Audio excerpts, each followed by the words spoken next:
لممنون وإنك لعلى خلق عظيم فستبصر ويبصرون بأيكم المفتون إن ربك هو أعلم بمن ضل عن سبيله وهو أعلم بالمهتدين فلا تطع المكذبين ودوا لو تدهن فيدهنون ولا تطع كل حلاف مهين هماز مشاء بنميم مناع للخير معتد أثيم عتل بعد ذلك زنيم أن كان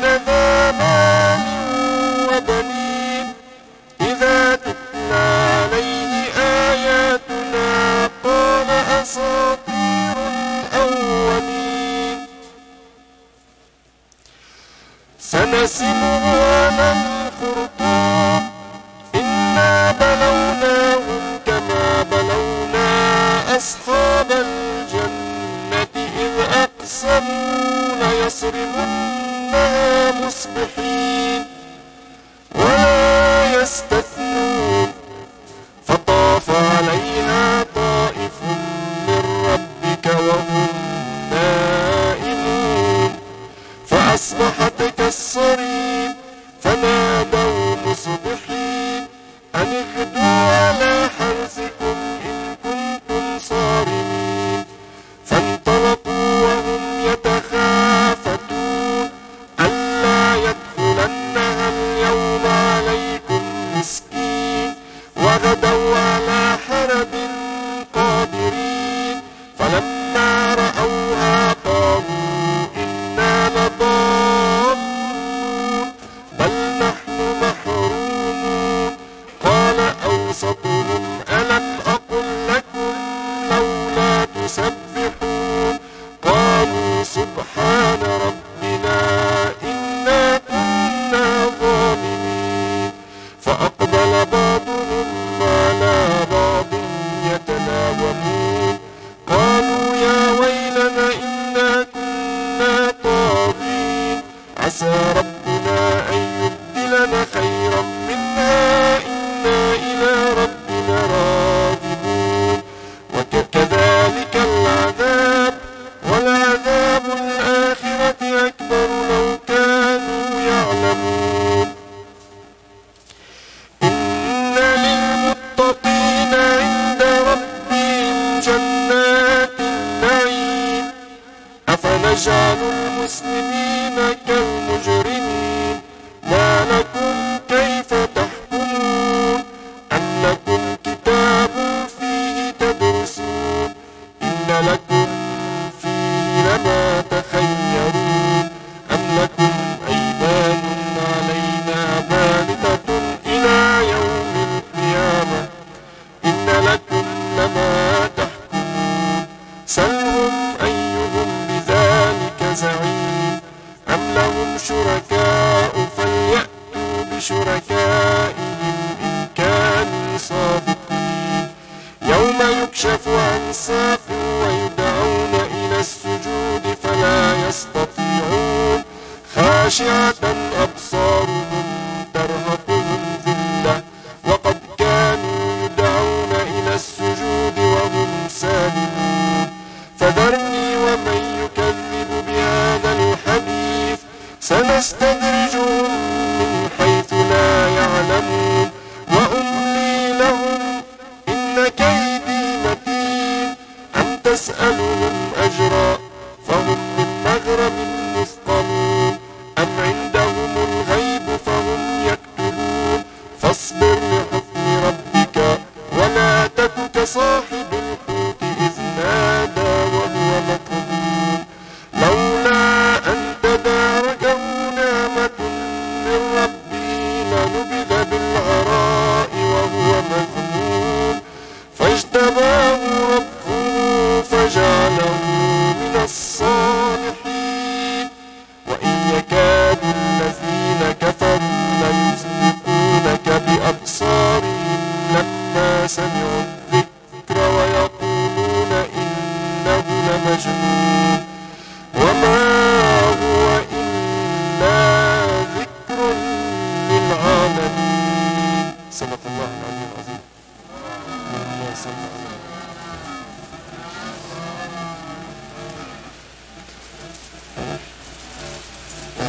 محمد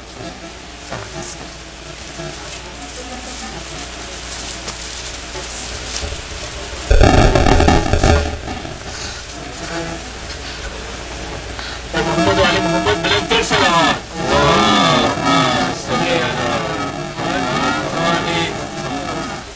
أعوذ بالله من الشيطان الرجيم بسم الله الرحمن إذا جاء نصر الله والفتح ورأيت الناس يدخلون في دينه أفواجا فسبح ربك واستغفره إنه كان توابا صدق العظيم.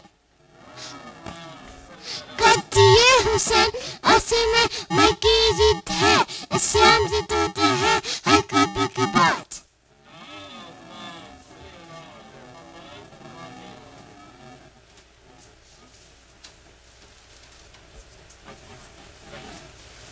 اعوذ باللہ من الشیطان الرجیم بسم اللہ الرحمن الرحیم اللہ لا الہ الا هو الحی القیوم لا تأخذه سنة ولا نوم له ما في السماوات وما في الأرض من ذا الذي يشفع عنده إلا بإذنه يعلم ما بين أيديهم وما خلفهم ولا يحيطون بشيء من علمه إلا بما شاء وسع كرسي السماوات والأرض ولا يؤوده حفظهما وهو العلي العظيم.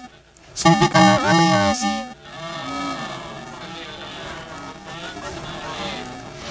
انسان کو بدائے تو ہو لینے دو انسان کو بدائے تو ہو لینے دو ہم کو بگاڑے گی ہمارے ہے حسین.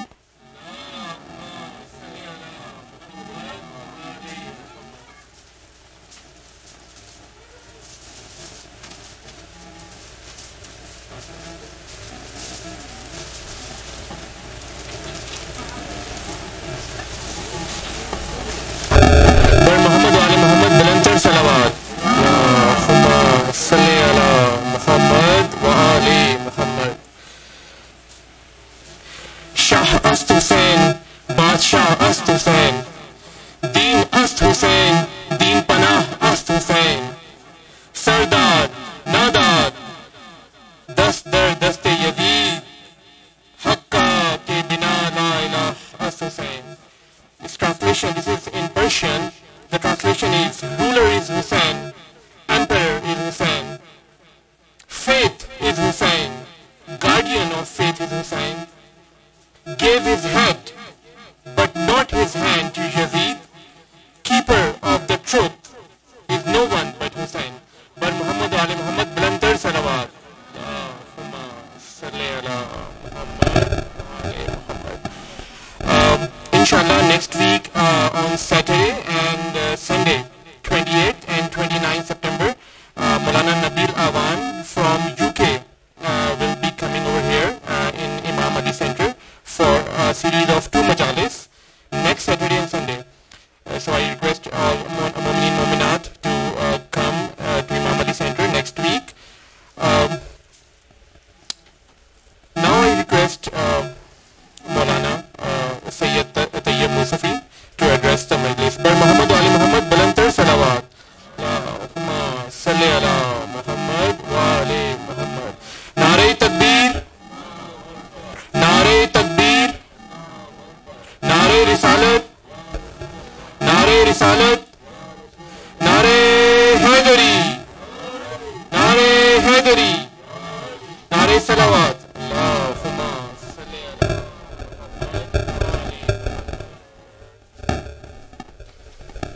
Recite Surah Al-Fatiha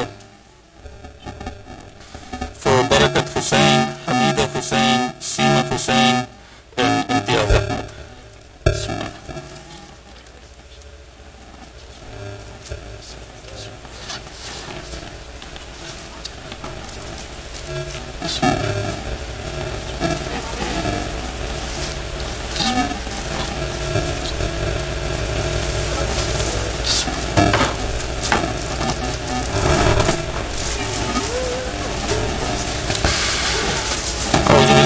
الشيطان الرجيم بسم الله الرحمن الرحيم الحمد لله الذي لا يبلغ مدحته القائلون ولا يوصينا معه العدون ولا يؤدي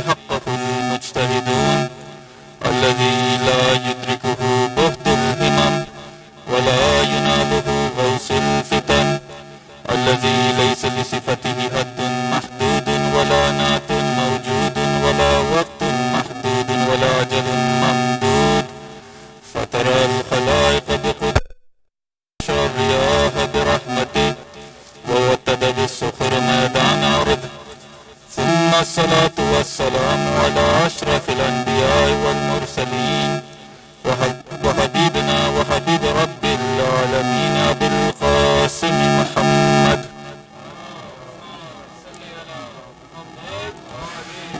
وعلى أهل بيته الطيبين الطاهرين واللعن على أدائهم أجمعين من أول يوم ذلهم إلى قيام يوم الدين وليذهبانكم الرجس أهل البيت ويطهركم تطهيرا صدق الله العظيم.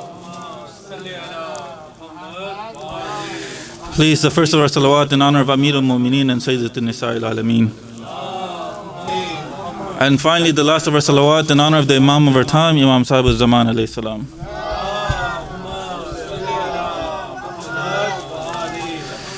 Dear brothers and sisters, Assalamu alaikum wa rahmatullahi wa barakatuh. One of the most hotly debated topics within Islam itself is the topic of isma, is the topic of ismat, is the topic of infallibility. When it comes to infallibility, even within the Shia school of thought, there's a misconception about what ismat is or about what infallibility really means. When you ask the majority of Muslims, some of them, they say infallibility doesn't exist.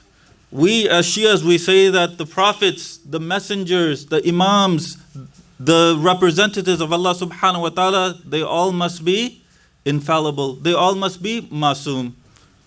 But even within the Shia school of thought, there's a misconception that they think masoom, being masoom or being infallible means that this person that is masoom, they cannot commit a sin.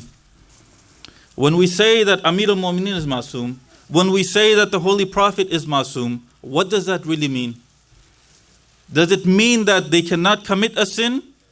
Or does it mean, no, they have the ability to commit a sin, but they don't? If you say that they cannot commit a sin to begin with, then in terms of infallibility, what's the difference between the Holy Prophet and a rock? What's the difference between the Holy Prophet, these messengers, the Imam alayhi salam, and a tree? In regards to infallibility, a tree, if you say that infallibility means that you cannot commit a sin, then a rock cannot commit a sin. Then a tree cannot commit a sin.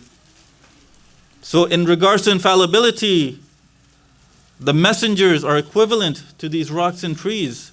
Is that truly what the case is? Or have we as Shias misunderstood infallibility? 1, 2, when it comes to this topic of infallibility, you see that within the Islamic schools of thought, when you look at the Sunni school of thought, some of them, they themselves differ about what infallibility means. Some of them, they say, for example, for the prophets, some of them, they say the prophets cannot make any mistakes. Others, they say, no, the prophets, they can make mistakes. They can make mistakes unwillingly, not intentionally. Unintentionally, they can make mistakes. Some of them, they say, no, the prophets cannot make mistakes unintentionally. Some, they say the prophets, they can lie unintentionally. So when it comes to infallibility itself, within the Shia school of thought, all of the Shias, they say what? That the prophets, they do not make any mistakes. But the Sunni school of thought, they themselves differ about infallibility of the Holy Prophet. For example, some of them, they say before the Prophet, he was preaching to the people, he was able to make mistakes. Before Allah subhanahu wa ta'ala ordered the Holy Prophet to preach to the people before the age of 40, the Holy Prophet himself, he was able to make mistakes. The Sunni school of thought.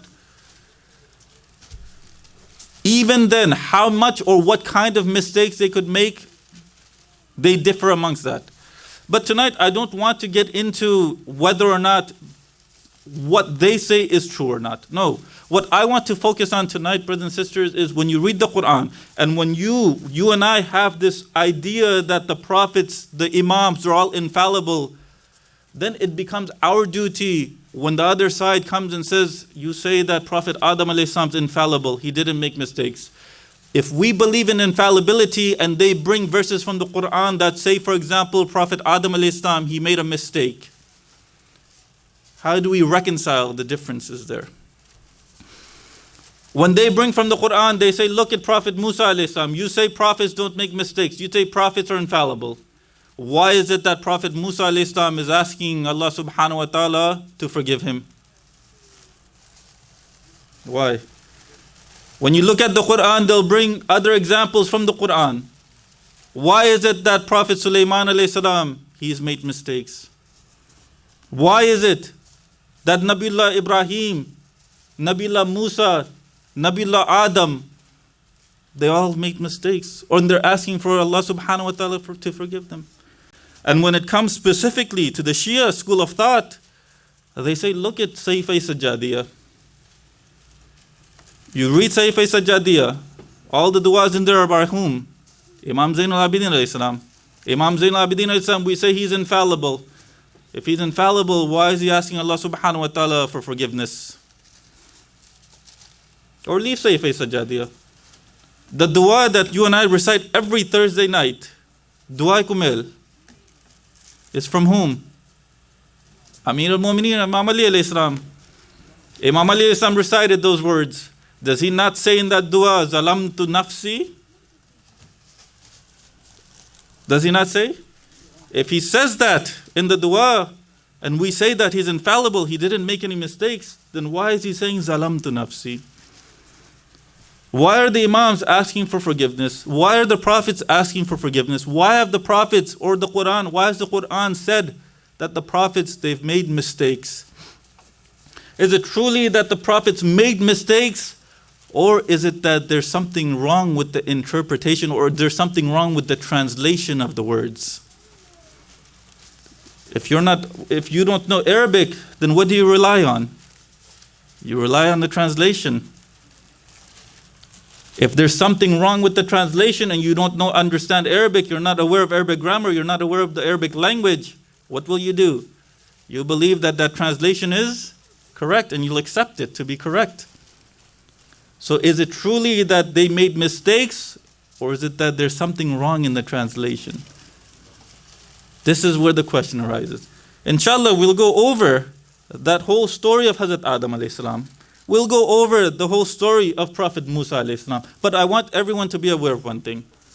There's a difference between translation and interpretation. There's a difference between translation and interpretation. What I go over here is not interpretation of the Quran. I have no right. You and I do not have any right to interpret the Quran by ourselves. The interpretation that we take is the interpretation that Ahlul Bayt has given us. But when it comes to the translation, we can see or we can translate the way it needs to be translated. With translation, it's open. With interpretation, no. With interpretation, what is it? Whatever the Ahlul Bayt, whatever the representative of Allah subhanahu wa ta'ala has given us, we stick to that. What I go over right now is not interpretation. So I don't want anyone to say this is Syed interpreting this. No. This is me translating. So I want everyone to be aware of the difference between the two words. Translation from one language to another. Interpretation, your view or your theory or what you believe this verse means.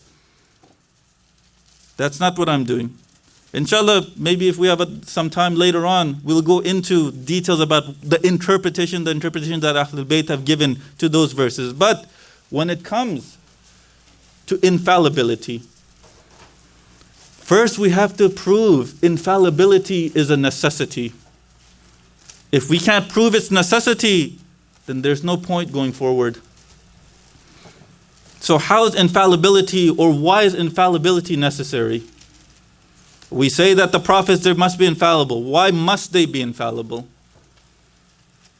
For the same reason that they came to this earth. Why did they come to this earth? They came to earth to guide mankind. If these prophets, if these messengers were fallible or they were able to make mistakes, then how could they guide mankind? 1, 2, the Quran, what does it say? What does Allah subhanahu wa ta'ala say about the prophets? Does Allah subhanahu wa ta'ala not tell us in the Quran to obey the prophets? Ya ayyuhallazina amanu Utiullah wa utiur Rasul. O people who believe, obey Allah subhanahu wa ta'ala and obey the messenger and obey those that are in authority amongst you. Does Allah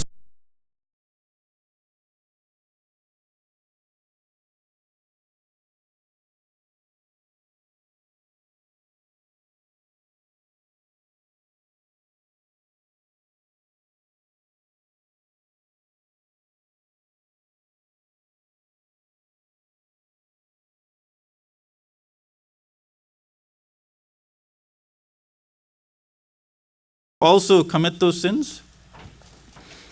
If a messenger tells us to commit a sin, what should we do? What should we do if a messenger tells us to commit a sin? If we commit the sin, then what have we done? We've disobeyed Allah subhanahu wa ta'ala's command to not sin. But if we don't do what the messenger has told us, then we've disobeyed Allah subhanahu wa ta'ala's command where He tells us to obey the messenger. So in this scenario, the phrase damned if you do, damned if you don't. Either way, you've committed a sin. If you don't repent, you'll be punished for that.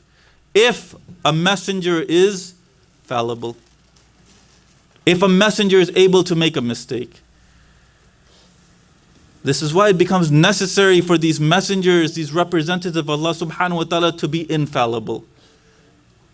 Why? When they've been sent here to guide us, when they are embodiment of how humans should look or how humans should act, then it's necessary that they themselves do not act contrary to what Allah subhanahu wa ta'ala wants. It becomes necessary. Because if they do act in contrary and we act based on what they do, then Allah subhanahu wa ta'ala has no right to punish us in the afterlife. He has no right. So when it comes, brothers and sisters, for example, in the story of Hazrat Adam,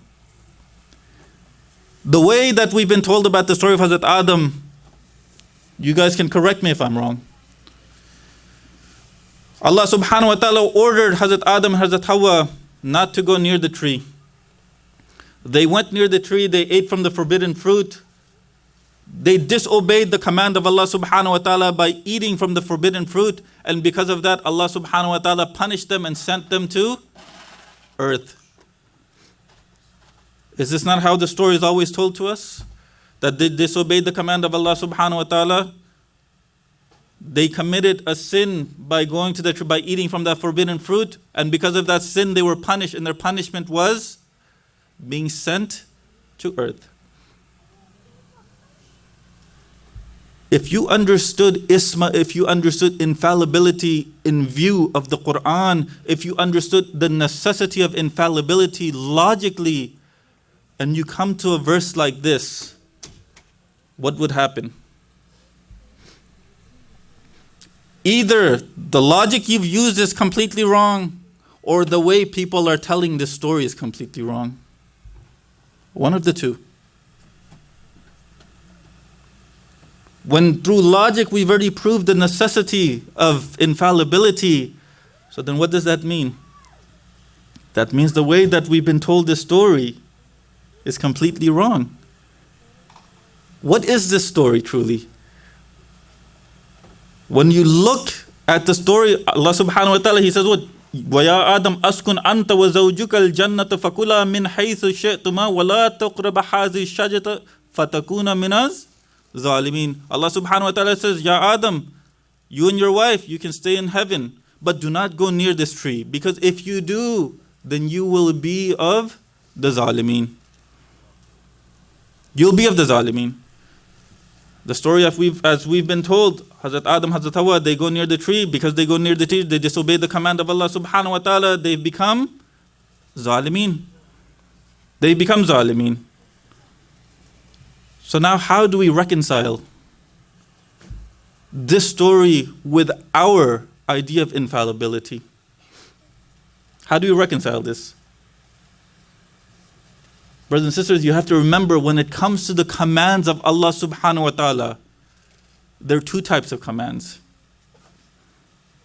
Allah subhanahu wa ta'ala has two types of command. One type of command is known as Amr al-Mawlavi. Amr al-Mawlavi is known as a legislative command, meaning that if you do not do this, then you've committed a sin and you will be punished for that sin. Amr al-Mawlavi, legislative command. For example, Allah subhanahu wa ta'ala says that you have to pray. Allah subhanahu wa ta'ala says that you cannot eat pork. These commands, these are legislative in nature, meaning if we disobey these commands, then Allah subhanahu wa ta'ala has the right to punish us. He has the right to punish us. Now, the fuqaha, they say that Allah subhanahu wa ta'ala has a second type of command. And that second type of command, inshallah, we'll give an example of just this world also. The second type of command is known as Amr al-Irshadi. Amr al-Irshadi is known as an advisory command. And these types of command are exactly that, advisory in nature. Meaning what? Meaning if you don't do this, or if you do this, if you obey this advisory command, it'll be beneficial for you. If you disobey this advisory command, you will put yourself into harm. For example, a fiqhi masla. When you slaughter an animal, the command is to say, what? The name of Allah subhanahu wa ta'ala, Bismillah ar-Rahman ar-Rahim, Bismillah. The command is to say the name of Allah subhanahu wa ta'ala. Now if you don't say the name of Allah subhanahu wa ta'ala and you slaughter the animal, have you committed a sin? This is the question. Have you committed a sin? No, you have not. Because this command of Allah subhanahu wa ta'ala is advisory in nature. If you don't say the name of Allah subhanahu wa ta'ala while slaughtering the animal, you have not committed a sin. But what happens? You have to face the consequences of not reciting Bismillah. What is the consequence? The consequence is that you cannot eat that meat. That's the consequence. Or another example, you go to a doctor. You go to a doctor because you have a cough. You go to a doctor because you have some sort of ailment. The doctor, he prescribes you a certain medication. He commands you to take that medication. With that prescription, there's a command, take this medication. Now, if you don't take that medication, what happens? Have you committed a sin? Have you committed a crime? No, you have not.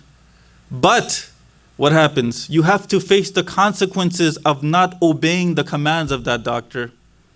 And the consequence is what?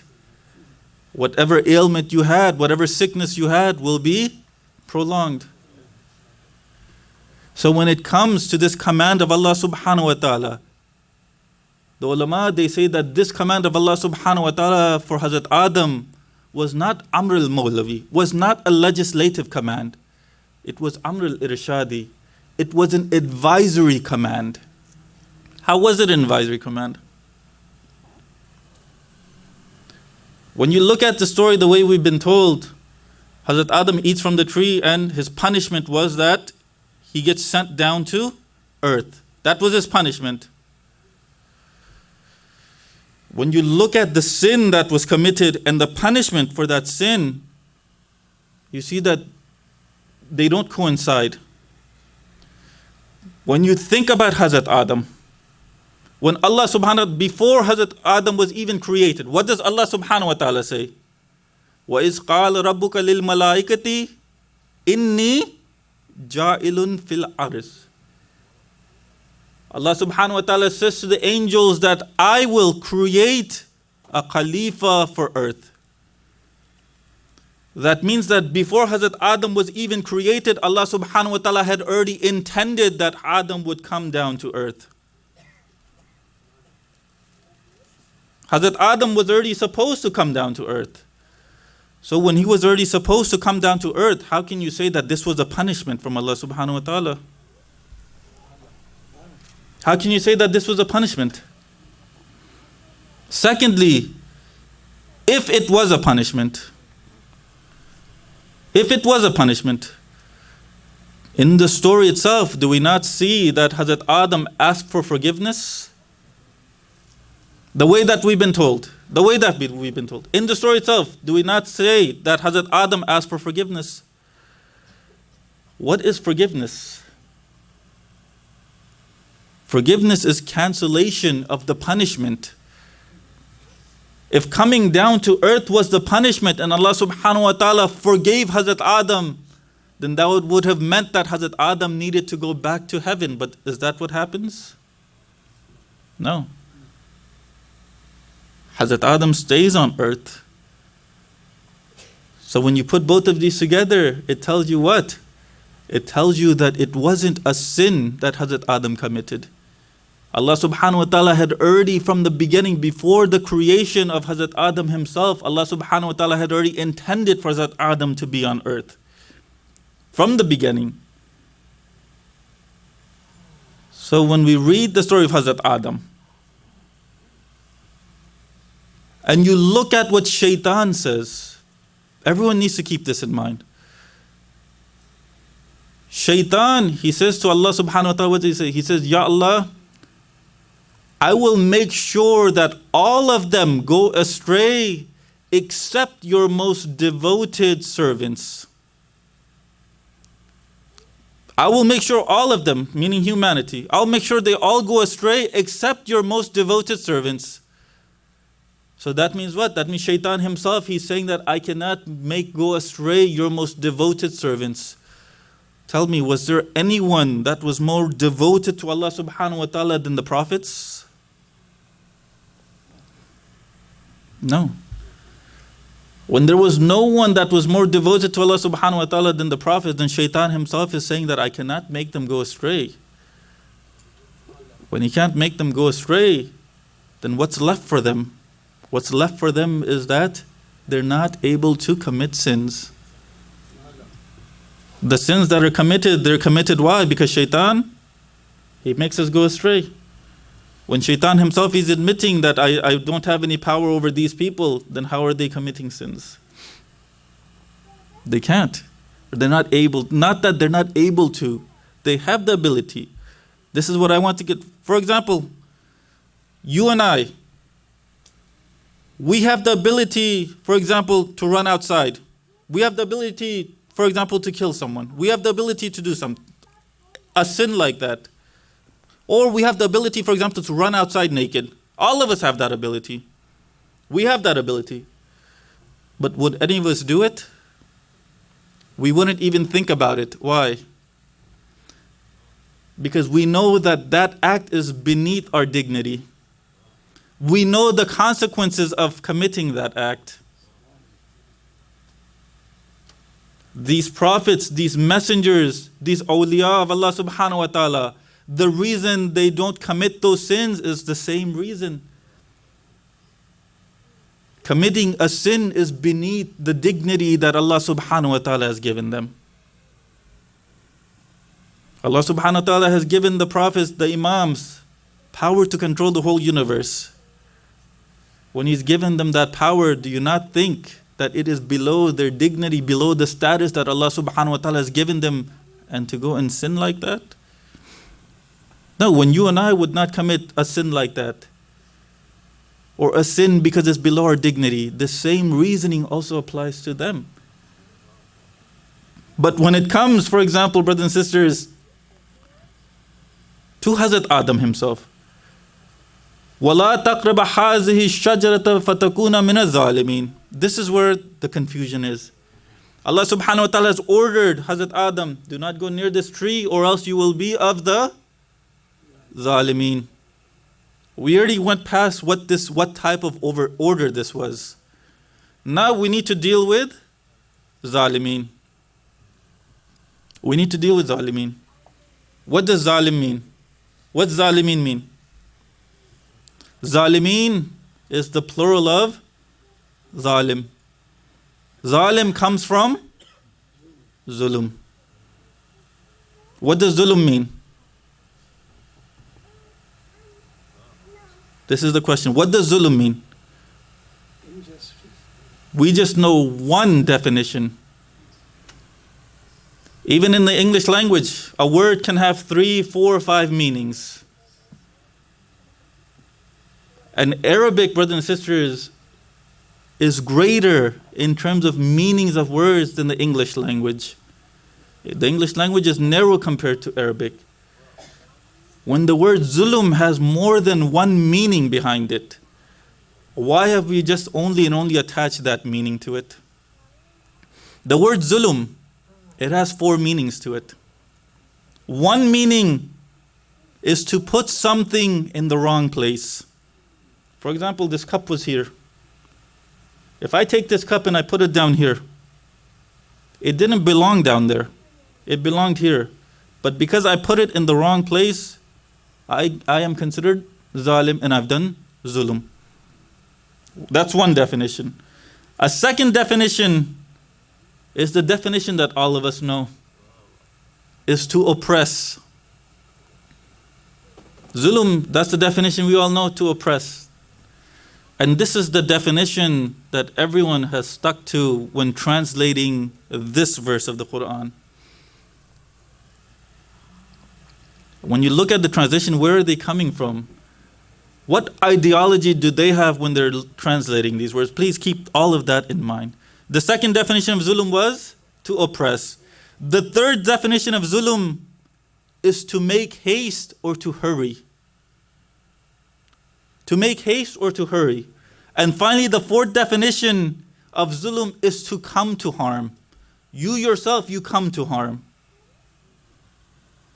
When there's 4 definitions of zulum, and we've already proven the ismat infallibility of the prophets, in this verse, when the word zalimin is been used, what definition would be used for this? You can't say oppress. Why? Because we've already proven that the prophets, they do not oppress. They do not commit sins. So when it comes to zalimin here, the last 2 definitions are in perfect harmony with prophethood. They're in perfect harmony with infallibility, which was to make haste or to hurry. What would that mean if we were to plug it into this verse? لا تقرب هذه الشجرة فتكونا من الظالمين.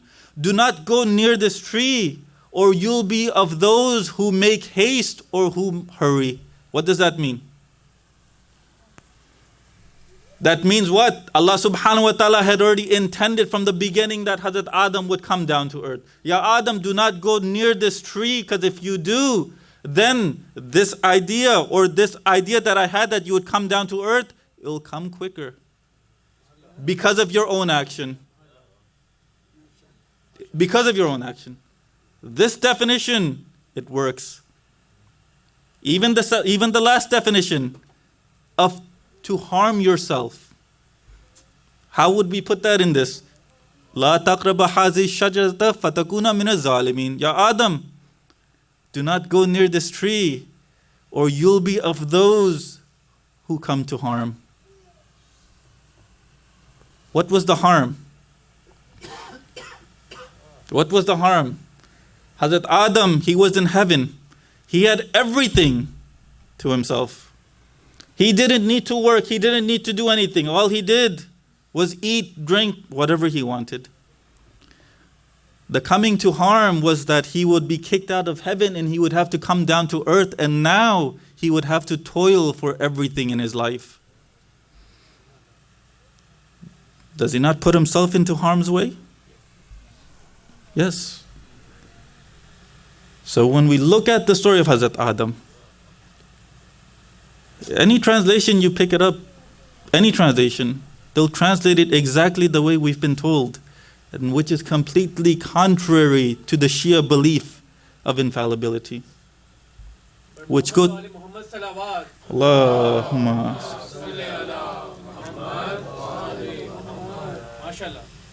Secondly, we read in the same story, فَأَسَى آدَمُ رَبُّهُ فَغَوَى. Hazrat Adam alayhi salam, asa, it means disobeyed. This is the translation. Asa means disobeyed. What did they say? Look, Hazrat Adam disobeyed, so that means he committed a sin. Hazrat Adam, he disobeyed. Allah subhanahu wa ta'ala is saying, Hazrat Adam, he disobeyed, so he committed a sin. But I went over already. Disobeying, you can disobey two types of commands. Amr al-Mawlavi, Amr al-Irshadi. Amr al-Mawlavi, if you disobey, you've committed a sin. Amr al-Irshadi, if you disobey, you haven't committed a sin, but you can still disobey that command. It's still a command and it can still be disobeyed. Disobeying the command or disobeying the command of Allah subhanahu wa ta'ala itself is not a sin. It depends on what type of command of Allah subhanahu wa ta'ala that you are disobeying. If you disobey Amr al-Mawlavi, then you've sinned. But we've already said, if you believe that this was Amr al-Mawlavi for Hazrat Adam, then you have to prove that this was Amr al-Mawlavi. You have to prove that. Secondly, when it comes to the prophets, we have the concept of Tark al-Awla. When it comes to the messengers, when it comes to the infallibles, we have the concept of Tark al-Awla. Tark al-Awla means what? Meaning leaving something that was better for something that was good. Leaving the better option. Leaving the better option is Tark al-Awla. The same thing, the same reasoning can still be applied to Hazrat Adam. The better option for Hazrat Adam was not to go near the tree, but he chose to go near the tree. That's it. Secondly, when you look at that same verse, what does Allah subhanahu wa ta'ala say? فَغَوَى. Ghawa, what does ghawa mean? He erred, he made a mistake. Or this is what it gets translated into. And when you pick up Lisan al-Arab, classical Arabic dictionary, you have to remember these words in the Quran, these are all classical words. Some of these words are not being used today in the Arabic language, not the way that they were used in the Quran. That's just in any language. For example, the English that was present here in America 150 years ago it's not the English that is present today. It's just how society is, just how the world works. So when it comes to the word ghawa, and you pick up Lisan al-Arab, they say that ghawa, it comes from the word al-ghayyu. And ghayyu, it means zalal and khayba. Zalal and khayba, what does that mean? Zalal and khayba, they say that it means embarrassment. It means discomfiture. Embarrassment and discomfiture. Then you might ask, well, how does that fit into the verse? What would Hazrat Adam have to be embarrassed about? What would he have to be embarrassed about? Two things. One, if you say that he left Tark al-Awla or he committed Tark al-Awla, he left the better option, then shouldn't someone be embarrassed that they left the better option for something that was less than that? For example, if I had two options of buying, either one is good. If I had two options of buying a BMW or a Mercedes,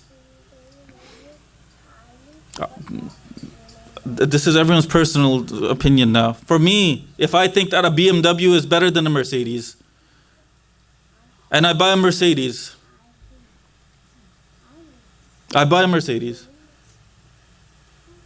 and then we find out that no, this BMW truly is better than a Mercedes, wouldn't I be embarrassed that I've bought something that's less? Yes. Two, if you don't accept that, no problem. Even in the narrations, they say that before Hazrat Adam, before Hazrat Hawa, they went near the tree, everything was covered for them. No one could see any of their private parts. But after they went near that tree, that's when the private parts were shown. Would you not be embarrassed if your privates were shown? If they were being visible? Whether you accept the hadith or not, it's in our books, it's in their books. Embarrassment. Or if you take the word discomfiture, put himself into discomfort. Hazrat Adam, he disobeyed Allah subhanahu wa ta'ala, and because he disobeyed Allah subhanahu wa ta'ala, he put himself into discomfort. Ghawa also means discomfiture, discomfort. And what was that discomfort?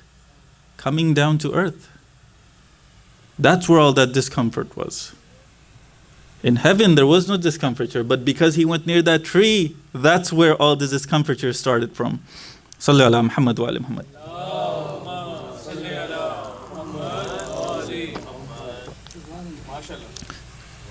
Even if you look at society today, you have to remember that, for example, Hazrat Adam, all of the angels that were up in the heavens, they all bowed down towards Hazrat Adam. So that means that Hazrat Adam had a status that he needed to keep in mind. He needed to keep that status in mind. Allah subhanahu wa ta'ala gave him that status. Even in this world, brothers and sisters, the kings that are still alive today, the kings, princes, do they not have to act a certain way? They're not allowed to act like the common man. Their morals need to be more refined than the common man's. It doesn't apply to Trump.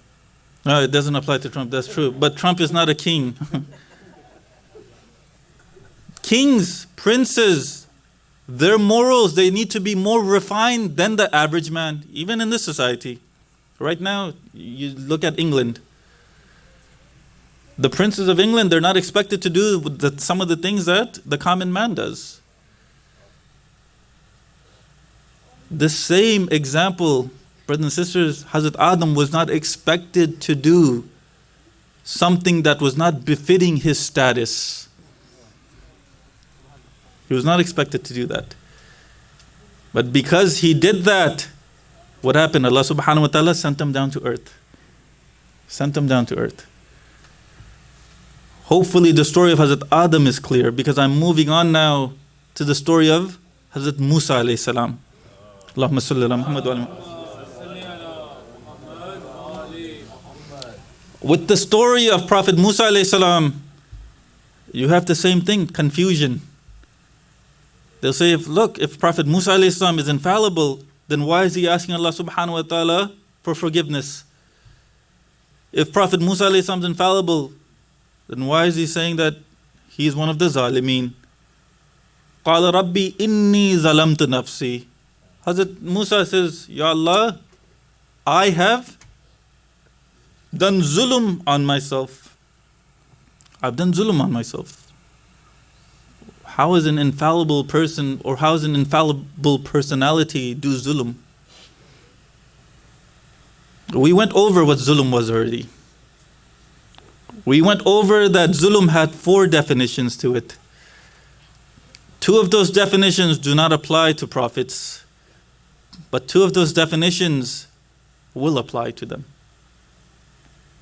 The common translation, when you read the story of Hazrat Musa alayhi salam, it tells you, or it gives you that image, or puts that image in your mind, that shaitan made Prophet Musa alayhi salam punch that man, and because of that, that man died.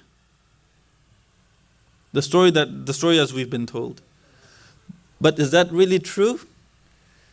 Hazrat Musa alayhi salam, he comes into the city when the people were not aware that Hazrat Musa had come in. The Quran itself, it says what? There were 2 people fighting. One was a Shia of Hazrat Musa, and one was his enemy. As a side note, a lot of the Muslims, they say what? They say Shias, they came into existence after the Holy Prophet. No, Shias were in existence way before. In Hazrat Musa's time, what is the Quran saying? The Quran itself is saying that the ones that helped Hazrat Musa were known as his Shias. His Shia. So that means what? Shias themselves, they've existed, and as long as there have been prophets, there have been Shias of those prophets. Sunnis came into existence after the Holy Prophet. The people that followed that prophet were never known as, for example, the person who followed Hazrat Musa alayhi salam, he was known as a Shia. Hazrat Ibrahim alayhi salam, who came before Prophet Musa alayhi salam, the Quran says that Hazrat Ibrahim is a Shia. The word Shia appears in the Quran at the very least 3 times. The word Sunni never appears in the Quran 1 time. The word Sunni, Sunnat, Sunnat appears in the Quran. That's absolutely true, Sunnat. But the Quran says anyone that followed the Sunnat of a specific prophet was known as that prophet's Shia, not as that prophet's Sunni. So when they ask you, when did Shiaism come into existence? Ask them, when did Sunniism come into existence? The word Shia exists in the Quran. Show me the word Sunni in the Quran. They will never be able to do it. Anyone that has a phone on the Quran app on their phone, please type in the word Sunni and let me know if the word Sunni ever pops up. Because I've tried so many times, the word Sunni does not. But when it comes to the story of Hazrat Musa, what did they say? They say that Hazrat Musa, the shaitan made him punch that man, and because he punched that man, he made a mistake. And because he made a mistake, he asked Allah subhanahu wa ta'ala for forgiveness. But why did Hazrat Musa punch that man? What was happening? Those 2 people, they were quarreling, they were fighting amongst themselves. So what happened? The Shia of Hazrat Musa, he called for help. The Shia of Hazrat Musa was being oppressed. When Hazrat Musa came, he punched the man, and the man, he accidentally died. When the man, he accidentally died, it wasn't intentional. If it was intentional, then you could say, you know what, Prophet Musa alayhi salam intentionally killed the man. But when it wasn't intentional, how can you say that he made a mistake? How can you say that he committed a sin? No. What happens? Hazrat Musa, he punches the man, and then he says what? قَالَ رَبِّي إِنِّي ظَلَمْتُ نَفْسِي. This is where the confusion starts. Ya Allah, I have done zulm on myself. فَغْفِرْ لِي. So please forgive me. فَغْفِرْ, إِغْفِرْ. It means to forgive. Comes from ghafara. And it means to forgive. But does it only have that one meaning? This is what's amazing. When words have more than one meaning, why are we only translating it to the meaning that you and I have in our mind? Why are we only translating it with what you and I have in our mind? Ghafara, brothers and sisters, it has 3 other meanings. Ghafara means to forgive. Ghafara means to forgive. But it also means what? It also means to protect. It also means to watch over. When it has these 2 other meanings, how would they apply to Hazrat Musa alayhi salam's story? When Hazrat Musa alayhi salam, he himself, he says, قَالَ رَبِّي إِنِّي ظَلَمْتُ نَفْسِي فَاغْفِرْ لِي فَغَفَرَ لَهُ. When Hazrat Musa alayhi salam says, Ya Allah, I have done zulm, and we've already gone over zulm. I've done that to myself. I've put myself into harm's way. One of the definitions of zulm was to put yourself into harm's way. What would the translation be? Ya Allah, I've put myself into harm's way. فَغَفَرَ لِي. So, forgive me? No. So protect me. So look after me. Because what happened? As soon as Hazrat Musa punched that man, as soon as that man died, the people of Fir'aun, they were looking for Hazrat Musa. When they were looking for Hazrat Musa alayhi salam, he prayed to Allah subhanahu wa ta'ala, Ya Allah, ighfirli. Ya Allah, protect me. I've put myself into harm's way by helping this Shia of mine. Now I ask for protection. So when the meaning here is protection, why are we translating it to forgiveness? Why are we translating to forgiveness? When words have more than one meaning, isn't it our responsibility to see what meaning will mean, or where what word will have what meaning? It's our responsibility. As Shias, we need to be aware, because when you pick up the Quran, These are the definitions. If the Quran doesn't have tafsir, if it doesn't have interpretation, explanation of the verses, then it becomes very difficult for us. And if there's no one to explain it to them, or no one to explain it to us, then even more difficult. So when it comes to the story of Prophet Musa alayhi salam, no sin committed.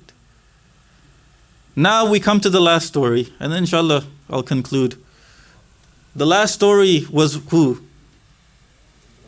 No, not Hazrat Ibrahim. The last story, no, not Sulaiman either. Inshallah, if we ever have time, we'll go over Hazrat Sulaiman too. But there's so many that they need to go over, but I don't have that much time. It's already 9:30, mashallah. But Hazrat Yunus. The story of Hazrat Yunus. What is the story of Hazrat Yunus? Hazrat Yunus, he gets mad. And the way that they translate it, or the way that they tell the story, Hazrat Yunus, he gets mad at Allah subhanahu wa ta'ala. He gets mad at Allah subhanahu wa ta'ala, he leaves. And when he leaves, Allah subhanahu wa ta'ala makes a fish, or makes, I should say a whale, eat him. This is amazing. A prophet of Allah subhanahu wa ta'ala being mad at Allah. How do you come to that translation? How do you come to that interpretation? When these people are representatives of Allah subhanahu wa ta'ala, when Allah subhanahu wa ta'ala has given them more than He's given any one of us, why would they be mad at Allah subhanahu wa ta'ala? The problem here with this prophet is what? The problem here is that he uses the word naqdir. Naqdir comes from the word qadr. Qadr, it means power. Inna anzalnahu fi laylatil qadr. One definition of qadr is power.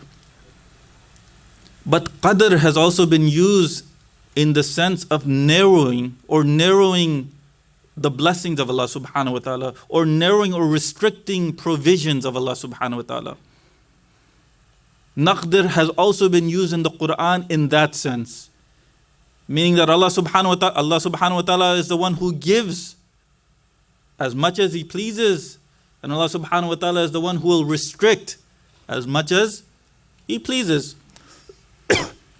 Allah expands and He restricts. He expands and He restricts. They've taken the word naqdir and they said, look, Hazrat Yunus thought that Allah subhanahu wa ta'ala would not have any power over him, because they only have one definition of qadra in their mind.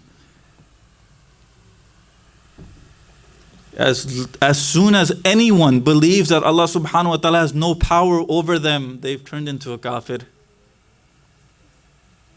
How is it possible that a prophet of Allah subhanahu wa ta'ala is kafir? They don't even stop and think about that. They don't, which is amazing. You read the kalima of that prophet, you're a Muslim, but you claim that that prophet ends up becoming kafir. When all of us, Shia Sunni, we all believe that all of the prophets were Muslim.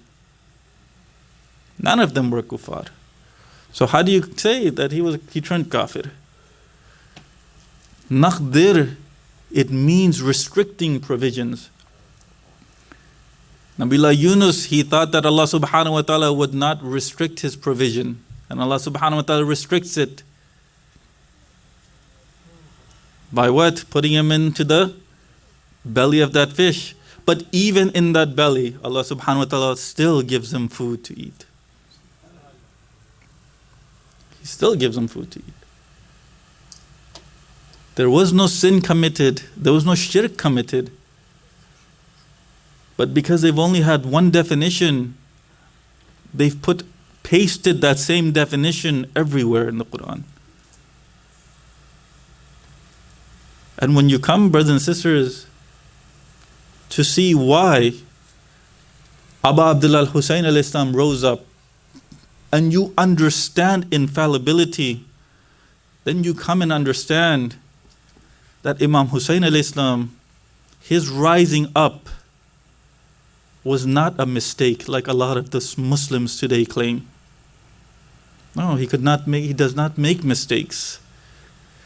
The rising up of Abu Abdullah al-Hussein al-Islam itself was what Allah subhanahu wa ta'ala wanted. Is what Allah subhanahu wa ta'ala himself wanted. Why is it so hard for Muslims to say Yazid was wrong? Why is it so hard for Muslims to say what Yazid did was wrong? It's because they're afraid that if they now claim what Yazid did was wrong, it'll go back to everyone else. It'll go back to his father. Then it'll go back to the third, the second, the first. They'll have to deny everything that they did. But when you look at Abu Abdullah al-Hussein, brothers and sisters, 10th of Muharram, this representative of Allah subhanahu wa ta'ala, he's lonely in the lands of Karbala. And now, there's no Abbas left. There's no Akbar left. There's no Qasim left. There is no helpers for Imam Hussein alayhi salam anymore. What does Abu Abdullah al-Hussein alayhi salam do? He goes out and he calls out, Hal min nasir yansurna. He calls out, is there anyone that is able to help me? And do you know what happens in the tents? In the tents, there's a 6-month-old baby that falls out of its cradle. When that baby falls out of the cradle, all the women and children, they start to cry. And when they start to cry, Imam Hussein, he comes back to the tents and he says, oh, my sister Zainab, why are the people crying? Why are the ladies crying? I'm still alive. Why are they crying? Lady Zainab, she says, oh, my brother, as soon as you call that Hal min nas, this 6-month-old Ali al-Asghar, he fell out of his cradle. Imam Hussein, he realizes what Ali al-Asghar wanted to say. He wanted to say, oh my Mawla, I'm still here, who can help you? Brothers and sisters, Imam Hussein, he tells Lady Zainab, oh Zainab, bring me my son Asghar. Lady Zainab, she brings Ali al-Asghar to Imam Hussein alayhi salam. But before I go into this Masaib, in Medina, when Imam Hussein alayhi salam was leaving, Ali al-Asghar, he was just born. He was in the hands of his sister. Lady Zainab, she would go and she would try to take Ali al-Asghar away from Sughra, but he wouldn't come. Rubab, she would go, she would try to take Ali al-Asghar away from his sister, but she wouldn't come. When they wouldn't come, Imam Hussein, he says, what's wrong? Lady Zainab, she says, oh my brother dear, Ali al-Asghar, he doesn't want to leave. Imam Hussein, he goes, okay, I'll go to him. He goes and he whispers something into Ali al-Asghar's ear. Do you know what he says to him? He says to him only one phrase, oh Asghar, your name is also with the names of the shuhada. All he had to say was this one phrase, and Ali al-Asghar, he leaves Sughra and he comes into the arms of Imam Hussein happily. Now it's the 10th of Ashur. Imam Hussein has Ali al-Asghar in his hands. Rubab, she says, Ya Abu Abdullah, can you give me my son for a moment? Imam Hussein, he gives this son to Rubab. Rubab takes him into the tent and she says, oh Asghar, oh my dear son, know one thing, know that I'm not part of the Ahlul Bayt. Asghar, I'm not part of the Ahlul Bayt. I do not want to have anything to say in front of Lady Zahra on the Day of Judgment. Asghar, if you do not protect Imam Hussein, then the milk that I've fed you for these past 6 months, I will disown that milk that I've given you. She comes back and she has Ali al-Asghar to Imam Hussein alayhi salam. Imam Hussein alayhi salam, he takes the baby out. When he takes the baby out to the battlefield, the Yazidi army, they thought that Imam Hussein, he was bringing the Quran with them. And he takes out the baby from his Abba and he says, oh people, your battle is with me, it's not with this baby. This baby has been thirsty for 3 days and the mother does not have any milk. Please give this baby some water. Do you not see the way this baby is moving his lips? He's moving his lips the way a fish moves the lips out of water. Please give this baby some water. If you think that it's me, I want water, I'll leave this baby on the ground. Take this baby yourself and you can give the water yourself and bring the baby back. In the camp of Yazid, what was happening? A revolution was starting to happen. And when Umar Saad, he sees this revolution. He tells Hurbala, cut off the tongue of Hussein. What does Hurbala do, brothers and sisters? He takes an arrow, and this arrow itself wasn't a small arrow. This arrow was a 3-pronged arrow which was used for animals. He takes that arrow, he puts it in his bow, and he pulls it back. When he pulls it back, he says himself that he sees a lady come in front of him, and she's saying, "Oh Hurbala, you yourself have children. Do not do this. Do not murder this son of mine." What has he done? He drops the arrow, then he pulls it back, he puts the arrow back in his bow, he pulls it back a second time. This same lady, she comes and she says, "So what have you done? Why are you doing this?" He does it a third time. The fourth time, when he puts the arrow, Umar Saad, he says to him, "Hurbala, what's the matter with you? Why do you keep dropping the arrow?" Hurbala says, "Umar Saad, you do not see what I see. Every time I want to pull this arrow, there's a lady that comes to me and she tells me not to do it." Brothers and sisters, the night of Ashur, do you know what Abu Abdullah Hussein alayhi salam was doing? He was in the sands of Karbala. Abul Fazl Abbas alayhi salam, he was making his rounds to make sure that there were no enemies around. And he hears of someone walking. When he hears someone walking, he said, "Who's there?" Imam Hussein, he says, "Oh my brother Abbas, it's me, it's Hussein, I'm here." Abul Fazl Abbas, he says, "Oh my master, what are you doing out at night? What are you doing out this late at night?" Imam Hussein, he says, "Oh my brother Abbas, tomorrow after we're all martyred, the kids will run around in Karbala. They'll be chased in Karbala. I don't want any thorns to get stuck into their feet. I'm out here, I'm taking all the shrubs with thorns and I'm taking the thorns out from the sand. I don't want any of the thorns to get stuck into their feet." This same Hussein who could not bear to see thorns get stuck into the feet of those children, how was he able to bear to see that arrow stick into Ali al-Asghar's throat? Inna lillahi wa inna ilayhi raji'un. Matam Hussein.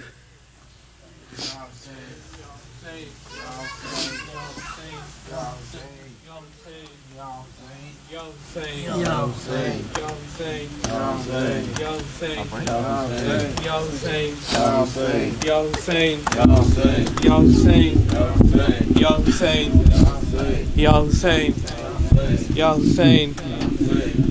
Hussein, Ya Hussein, Ya Hussein, Ya Hussein, Ya Hussein, Ya Hussein, Ya Hussein, Ya Hussein, Ya Hussein, Ya Hussein. पर्दा दुनिया को सिखाने वाली आई बाजार में ज़ैनब, पर्दा दुनिया को सिखाने वाली आई बाजार में ज़ैनब, पर्दा दुनिया को सिखाने वाली आई बाजार में ज़ैनब, घर से बाहर भी न आने वाली, घर से बाहर भी न आने वाली आई बाजार में ज़ैनब, पर्दा दुनिया को सिखाने वाली आई बाजार में ज़ैनब, पर्दा दुनिया को सिखाने वाली आई बाजार में ज़ैनब, जिसने बाबा से छुड़ाए थे कई बार असीर, जिसने बाबा से छुड़ाए थे कई बार असीर, कैदी आज़ाद कराने वाली, कैदी आज़ाद कराने वाली आई बाजार में ज़ैनब, पर्दा दुनिया को सिखाने वाली आई बाजार में ज़ैनब, पर्दा दुनिया को सिखाने वाली आई बाजार में ज़ैनब, जलते खेमों से उठा लाई अब्बास के बाद, जलते खेमों से उठा लाई अब्बास के बाद, अली आबिद को बचाने वाली, अली आबिद को बचाने वाली आई बाजार में ज़ैनब,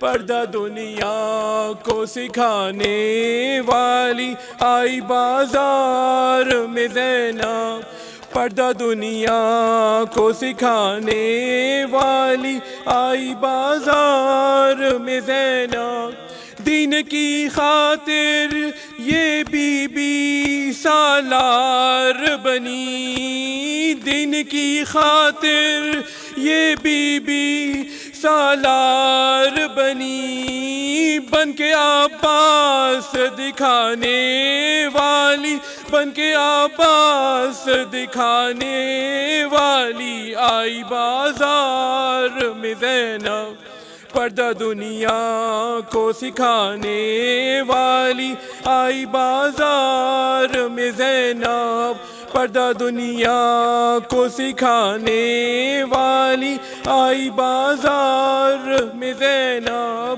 گھر سے باہر بھی نہ آنے والی، گھر سے باہر بھی نہ آنے والی آئی بازار میں زینب، پردہ دنیا کو سکھانے والی آئی بازار میں زینب، یا حسین یا حسین یا حسین یا حسین یا حسین یا حسین یا حسین یا حسین یا حسین یا حسین یا حسین یا حسین یا حسین صلوات اللہم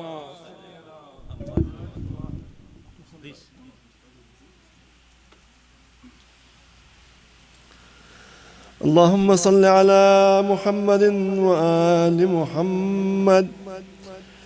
السلام عليك يا مولاي يا رسول الله، السلام عليك يا مولاي يا أمير المؤمنين، السلام عليك يا مولاتي يا سيدة نساء العالمين، السلام على الحسن المجتبى، السلام على الحسين سيد الشهداء، السلام على الحسين وعلى علي بن الحسين وعلى أولاد الحسين وعلى أصحاب الحسين، السلام على زين العابدين، السلام على محمد الباقر، السلام على جعفر الصادق، السلام على موسى الكاظم، السلام على علي الرضا، السلام على محمد الجواد، السلام على علي الهادي، السلام على الحسن العسكري،